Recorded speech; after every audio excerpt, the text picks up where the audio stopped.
Let's start another topic from Hindu family law, joint family law. This is co-parcenary. After understanding the meaning of joint Hindu family क्या होती है, एक संयुक्त परिवार हम किसे कहते हैं और संयुक्त परिवार की संपत्ति क्या एक संयुक्त तरीके से ही यूज होती है या फिर वो एक हर मेंबर की सेपरेट प्रॉपर्टी होती है. So we all discussed that in the very last session of our playlist and link is given on the top. Go and watch out meaning of joint Hindu family. Coming to the next topic, we have now co-parcenary. When we are discussing about joint family, next thing to be understood is to what exactly this term means. क्या co-parcenary birth से ही किसी person पर आ जाती है या co-parcenary के लिए आपको कुछ एफर्ट्स करने पड़ते हैं?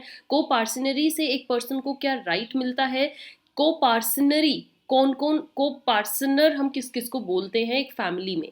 तो ये सब जानने के लिए you have to follow this session along with me. इस वीडियो में आगे बढ़ने से पहले आइए जानते हैं हमारे इस गाइडेंस और मेंटरशिप प्रोग्राम के बारे में. क्या आप भी चाहते हैं कि इंटरव्यू के दौरान बाकी कैंडिडेट्स में से आपका ही सीवी टॉप पर चुना जाए, या आपको सीवी बनाने में किसी ऐसी गाइडेंस की ज़रूरत है जो आपकी सभी परेशानियों को दूर कर सके? क्या आपको भी एग्जाम प्रिपरेशन में ज़्यादा समय ना गवाकर पॉइंट टू पॉइंट या एग्जैक्ट प्रिडिक्शन के अकॉर्डिंग ही पढ़ना है? क्या आपको भी डाउट सॉल्विंग ट्यूशंस महंगे पड़ रहे हैं? तो हम लेकर आ गए हैं 24/7 and 1-to-1 doubt solving sessions just in ₹299. जी हाँ, सिर्फ 299 रुपये में आप ये सभी सर्विसेज का फ़ायदा ले सकते हैं हमारी सपोर्ट एंड असिस्टेंस प्रोग्राम से जुड़कर. तो अपने फ्यूचर गोल्स को देखते हुए जल्दी से फ़ोन उठाइए और व्हाट्सएप कीजिए नीचे दिए गए नंबर पर. Below given is our official mail address and this is our contact number. Those who want to connect to us, they can send their queries with us. And for you all, we have started recently a guidance, mentorship and consultation program because I am getting lots of real life problems from you guys. So without that delay, you can take our subscription at just ₹299 for this guidance program, and we are going to help you in all your legal matters, in your interviews, in framing your CVs, so that you get all the helps at just one click. You can take our this membership plan, you can subscribe, you can WhatsApp through this, and then we can get connect to each other. Still, if you want to know about this program, on the top I'm providing you link. Go and watch what exactly this program is all about.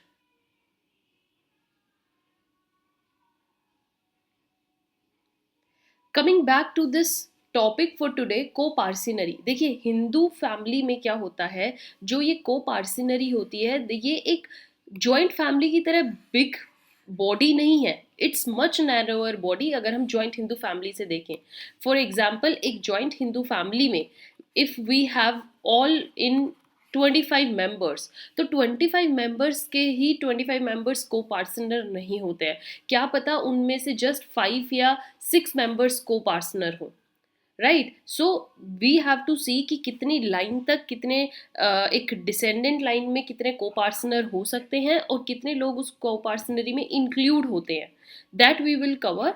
Joint Hindu family से बहुत छोटा, या we can say it's the part of joint Hindu family.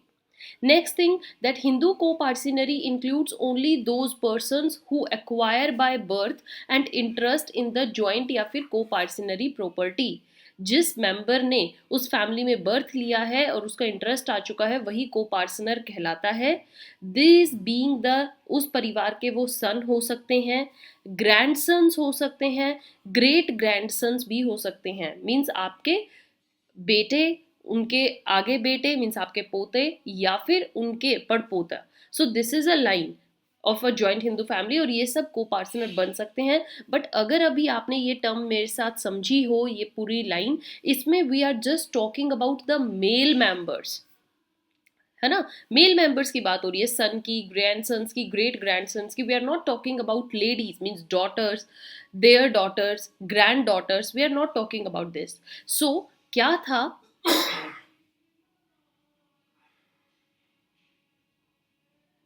ध्यान से समझिएगा. जो हमारा Hindu succession act है 2005 तक, 2005 तक क्या था, इसमें सिर्फ Mitakshara coparcenary is only consisted of male members, means Dayabhaga जो दूसरा स्कूल है उसमें स्टिल लेडीज जब भी थी part of the family, part of the coparcenary, but Mitakshara school में we only cover male members and females were not members of Hindu succession act, means female को आगे प्रॉपर्टी नहीं मिल सकती थी, वो अपनी प्रॉपर्टी में सक्सीड नहीं हो सकती थी। अगर एक फैमिली में कोई मेल मेंबर नहीं है तो वहाँ की जो लेडीज़ हैं, जो डॉटर्स हैं, ग्रैंड डॉटर्स हैं, उनको वो प्रॉपर्टी सक्सीड नहीं हो सकती, ये था।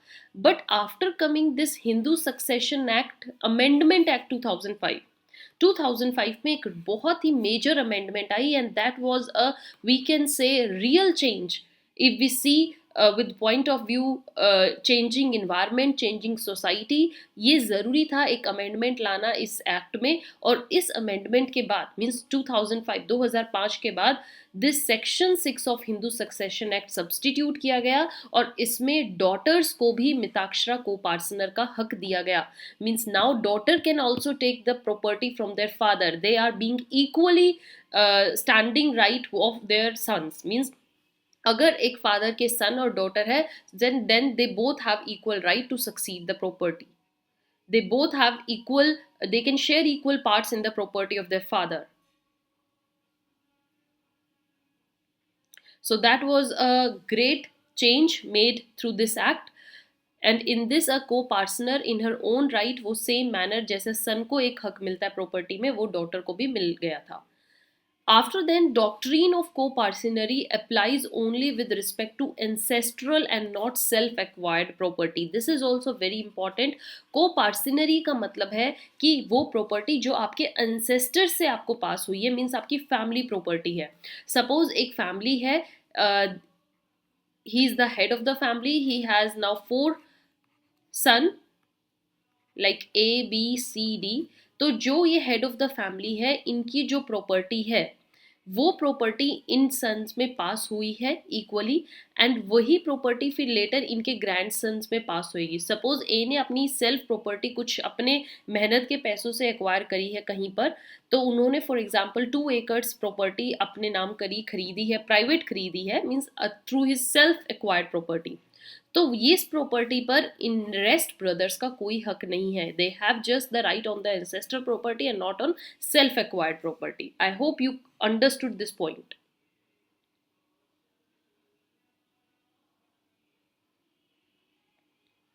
Moving to the next thing, if you now understood what is coparcenary, अब हम समझते हैं कि को पार्सिनरी एक परिवार में कैसे बनती है।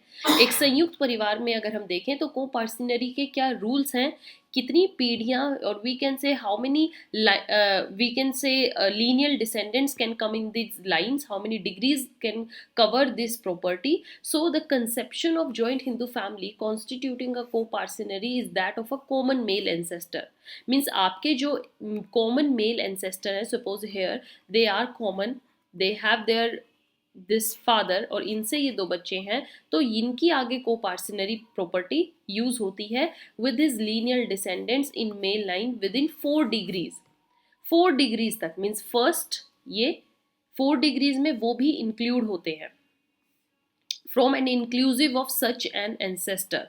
Means 1, this is the second line, this is the third line and coming to this and these are the 4 lines। तो यहाँ तक ये सब को पार्टनर हैं, रेस्ट फैमिली मेंबर्स अभी को पार्टनरी में नहीं आए, they are still the member of joint Hindu family but they are not coparcener. अब आपको समझ में आई कि जॉइंट हिंदू फैमिली और को पार्टनरी सेम नहीं होती है, ये इससे नैरोअर टर्म है। फैमिली के कुछ मेंबर्स को पार्टनर कहलाए जा सकते हैं बट कुछ मेंबर्स को पार्टनर नहीं होते, स्टिल सब मेंबर्स ऑफ द फैमिली हैं बट कुछ को पार्टनर्स है, कुछ नहीं है। तो अगर आपको क्वेश्चन आता है कितनी लाइन ऑफ डिसेंडेंट तक we can say they are coparcener, so including the male member head of the family 4 degrees are counted. No coparcenary can commence without a common male ancestor. अगर आपका कोई common male ancestor नहीं है तो आप मिलकर को parcenary start नहीं कर सकते, राइट। अब सपोज कीजिए यहाँ पर ये जो फादर है इनकी डेथ हो जाती है, तो है तो स्टिल कॉमन ही एंसेस्टर के ये सब बच्चे, तो इनके बाद दीज आर ब्रदर्स, ये अपनी कोपार्सिनरी स्टार्ट कर सकते हैं। सपोज इनकी भी डेथ हो गई तो ये आगे रेस्ट ब्रदर्स हैं, ये अपनी कोपार्सिनरी स्टार्ट कर सकते हैं, but they should have their common ancestor, that is the main point. Then next thing is, next rule जिस पर हमें फोकस करना चाहिए, अ कोपार्सिनरी जो होती है is purely a creature of law, कानून ने बनाई है। It can not be created by the act of parties, खुद से पार्टीज ऐसा नहीं कर सकती कि किसी बाहर के पर्सन को आप अपनी फैमिली में इंक्लूड कर रहे हो और उसको को पार्टनर बना रहे हो, नहीं। जॉइंट हिंदू फैमिली में सिर्फ वही को पार्टनर्स हो सकते हैं, those who have taken birth in that family. So thus no stranger can be introduced in a family as a member or as a co-partner. I hope you are understanding this session along with me. Now we will discuss certain examples to understand what actually this co-parcenary is. So firstly, in this flow chart, as you can see here in this above illustration, what is there? During the lifetime of A यहाँ पर है, mail holder है इन the family, जो इनके आगे B and C, the two sons of A के दो सन हैं B and C, and D and D are the two daughters of A, ये है डॉटर। सब चारों के चारों बच्चे एक ही हैं, दो सन है, दो डॉटर हैं। तो अब हमने को पार्सनरी पढ़ा है कि डॉटर्स को भी इक्वल हक है, सो विल कॉन्स्टिट्यूट को पार्सनरी अलोंग विद इट। अब यहाँ पर डॉटर्स भी और ये सन भी सब को पार्सनर हैं। दो लाइन आई है डिसेंडेंट्स की, 1 and 2, still all are the coparcener, will be treated as coparcener in the family. Next we have here, next example, this is the vertical flow chart you can see here. Suppose here you can see A है, यहाँ पर A inherits certain property from his father X. A के father रहे होंगे X और X से property अब A पर आई है। Now A का अब he has a son B, A का son है B और B का बच्चा है C, मीन्स ये A का क्या हो गया, grandson C, right. Both members of an undivided family, अभी तक अनडिवाइडेड फैमिली ही चल रही है, तो यहाँ पर जो ए बी सी हैं अभी तक ये तीनों, ये को पार्सनर कहलाए जाएंगे। ओके अब क्या होता है आगे, a son D is then born to C, अब सी को एक और बेटा होता है डी, डी भी अब को पार्सनरी लाइन में इंक्लूड हो जाएगा। Okay D becomes coparcener by birth with A B C, why because अभी तक 4 लाइन्स चल रही हैं, एक्स यहाँ पर नहीं है, he is not living, he is no more, so 1 2 3 and 4 stages तक ये सब अभी को पार्सनर कहलाए जाएंगे। अब सपोज कीजिए डी को भी आगे बच्चा हो जाता है, he took birth in the family and his father is D, तो he is now come at the 5th generation, he is 5th descendant from A, तो 5th तो नहीं इंक्लूड हो सकता, तो ई जॉइंट फैमिली का मेंबर तो है बट अभी ये को पार्सनर नहीं है, right. For being the 5th in descendant, he cannot demand partition of the family. Why? Because he is not co-partner. हाँ सपोज कीजिए ए की डेथ हो जाती है, अब कितनी देर तक कितनी पीढ़ियाँ चलेंगी, ए की डेथ हो गई, बुढ़ापा आ गया, he is now no more, अब ई जो है he will come in the place of को पार्सनरी और वो को पार्सनर बन जाएगा, क्योंकि अब वो एक लाइन खत्म हो गई, coming back to 4th stage पर वो आ जाएंगे। So on A's death, however, B will become the head of the family and E will step into co-parcenary as great grandson of B. So I hope you understood कैसे कैसे next पीढ़ी co-parcenary में include होती है जब एक पीढ़ी चली जाती है। So this is all about this session, co-parcenary. I hope you understood this term. Take a revision of whole the session, make your own notes, try to understand these examples और भी बहुत हो सकते हैं, उनको मैं धीरे धीरे आपके साथ डिस्कस करूंगी, बट अभी जस्ट इस टर्म को समझने के लिए these are enough for you.